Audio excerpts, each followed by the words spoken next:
За заштитата на природното културно наследство во источниот регион, општините со години наназад посветуваат достојно внимание.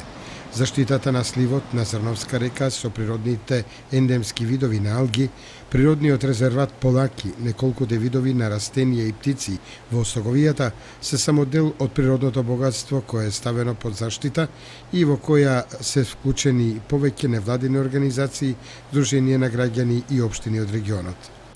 Општините Кочани и Зрновци наскоро се очекува низ самостојни активности да придонесат за заштита на повеќе вековните чинари во селото Мородвис и на стариот петвековен дап кај селото Бели. Чинарите во село Мородвис низ заеднички проект веќе почнаа да се заштитуваат.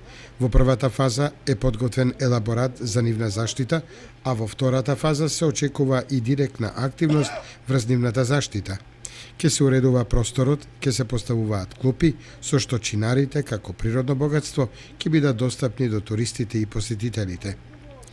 И средновековниот дап кај селото Бели, кој му прикоси на времето, се очекува ова лето да биде заштитен од понатамошно пропаѓање.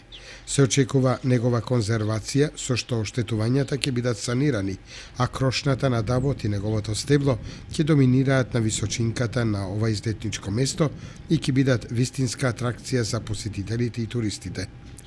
Општините Зрновци и Кочани се подготвени да дејствуваат во заштитата на овие природни реткости, кои обстојале низ вековите со тенденција да обстојуваат и понатаму и да го одбројуваат времето, годините и вековите.